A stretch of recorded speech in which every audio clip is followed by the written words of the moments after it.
Bonjour, bienvenue pour cette nouvelle vidéo. Donc comme toujours, je vous donne des petites nouvelles de ma petite life, voilà, vu qu'étant donné qu'on peut pas trop diverger, enfin du moins parler de sujets politiques, je vais raconter un petit peu ce que je fais au jour le jour, mes manières de procéder. Alors toujours en mode apprentissage, boulimique d'apprentissage, j'ai envie de vous dire, surtout sur l'astrologie. Là, je bosse sur Chiron en ce moment et j'en apprends un peu sur mon Chiron en taureau et en maison 12, donc ce qui fait que j'ai quand même des choses à apprendre et des choses à travailler. Il y en a certaines, j'ai l'impression que j'y arrive.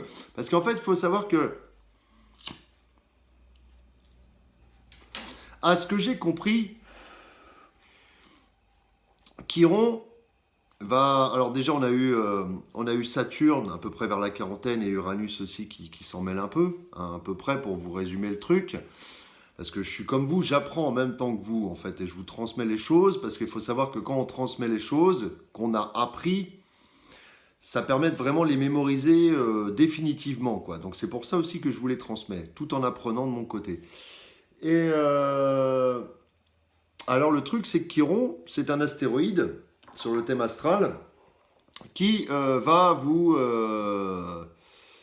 vous mettre à l'épreuve à peu près vers l'âge de la cinquantaine, et Saturne reviendra dans votre signe vers 60 ans. Donc Saturne et Chiron, il y a des liens communs, c'est que faut payer l'addition de ces conneries, entre guillemets, et puis les masques, les masques, comment dire, qu'on a, les masques de souffrance qu'on cache à l'intérieur de nous et qu'on ne veut pas régler, ou qu'on a du mal à régler, et ben là, ça nous les met en face de la gueule, en fait, pour qu'on puisse régler le problème. Voilà. C'est-à-dire quelqu'un, par exemple, je dis une connerie, qui a peur de perdre de l'argent, paf, il va perdre de l'argent et il va être confronté à sa peur.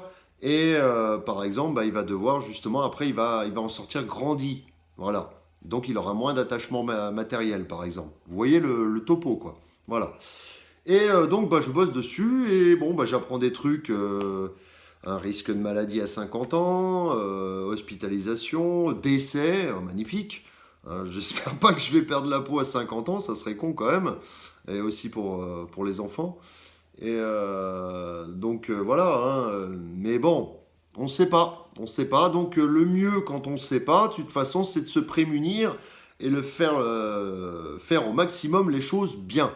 Voilà. Ça, il n'y a pas photo, faut se mettre toutes les chances de son côté. C'est sûr que si, moi par exemple, il parlait d'abus de substances, de choses comme ça, à mon avis, si j'avais pas arrêté à 36 ans, je me serais pris vraiment ça violemment dans la gueule à 40, à 50 et à 60 ans, si j'arrivais jusque-là, pour vous le dire. Donc, non, des bonnes choses, je vous le garantis, des très très bonnes choses. L'astrologie, de toute façon, c'est... Bon, après, il faut savoir lire entre les cartes, il faut savoir jauger, faire appel à son instinct pour sentir par rapport à sa personne comment ça peut s'appliquer, ce qui n'est pas simple, parce qu'il y a tellement de paramètres dans une personnalité que c'est un bordel. Je vous le cache pas, c'est vraiment un bordel. Et,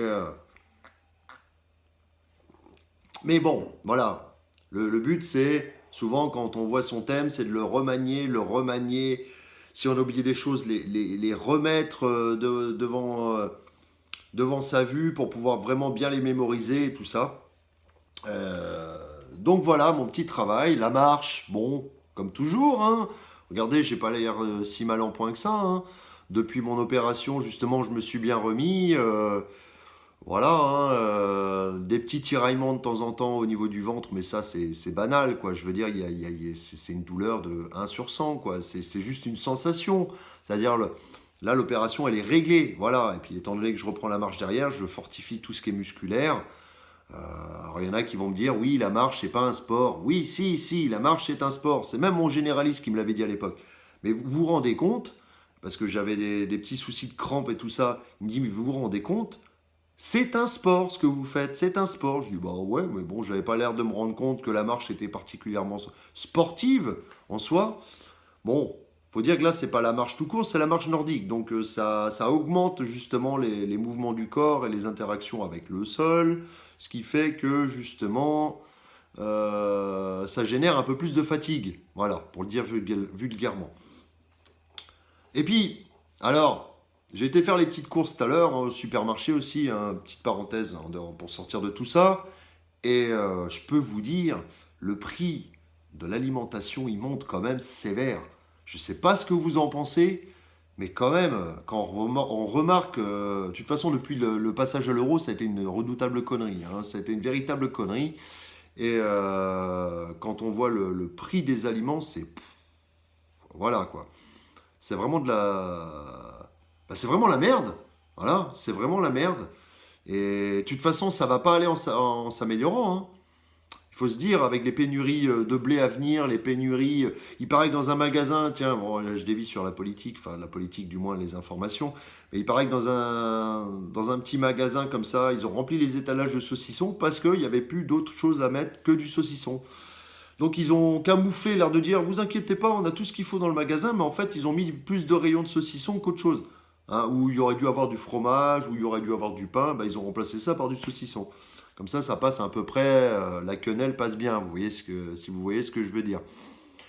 Mais non, et puis bon, bah tête en l'air, hein, je devais faire les courses et puis ça n'a pas loupé. Pour ça que je cadre, vous voyez, dans ma vie, j'essaye de bien cadrer les choses parce que j'ai un côté tête en l'air. Je suis obligé de m'imposer des règles parce que sinon je vais oublier des trucs. Mais je vous le garantis, hein, je vais limite oublier ma tête.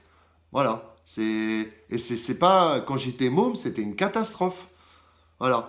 Et vous savez ce que c'est ça?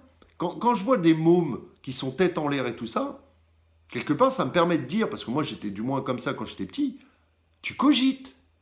Quand tu cogites, t'es pas là où tu devrais être, c'est-à-dire à faire ce que tu dois faire.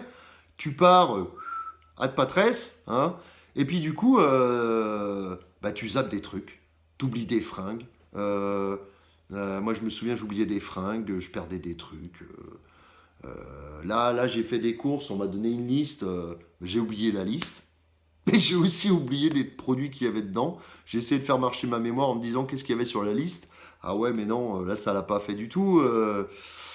J'ai oublié deux, trois produits, quoi. Bon, bah, il restera plus qu'à y retourner, hein, puis c'est tout. Bon, après, vous savez, je me laisse guider par la vie, hein. Je vais pas en faire un truc dramatique, quoi, d'oublier des produits, quoi. Il y a des choses beaucoup plus graves dans la vie que d'oublier des produits.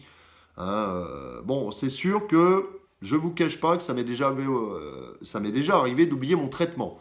Là, par contre, je le sens passer. Je peux vous dire, le lendemain, je prends pas, je prends pas mon traitement ou je l'oublie.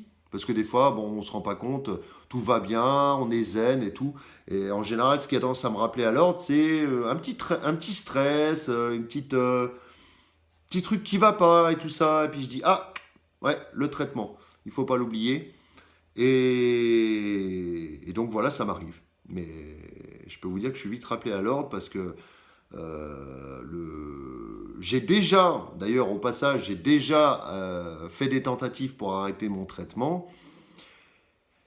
Eh ben, je peux vous dire que là aussi, je l'ai senti passer, hein. Le taux de dopamine, il augmente en flèche. Et taux de dopamine, pour vous dire, bah, du coup, tu es plus serein, du genre un peu plus agressif. Moi, c'est verbalement, hein, je vous le rassure, je ne suis pas un psychopathe.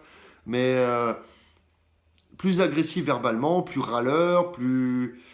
Il y a plein de choses qui augmentent comme ça, mais dont la mauvaise humeur, ou voilà, des choses comme ça. Voilà. Et le stress qui va avec, bien sûr, et qui génère cette mauvaise humeur, enfin ce râlage. Enfin, vous m'aurez compris, quoi. Voilà. Bon, bah, j'ai fait le tour, hein, de cette petite aparté. Et ah ouais, je suis désolé, il y aura un petit contre-jour, mais bon, écoutez, j'ai essayé de faire ça avec les moyens du bord parce que je suis pas à la maison. Oui, pour vous dire, voilà, je gravite un petit peu entre deux logements, sans vouloir détailler de ce que je fais. Ce sont des choses personnelles, mais voilà. Je vous dis à bientôt pour une prochaine vidéo. Au revoir.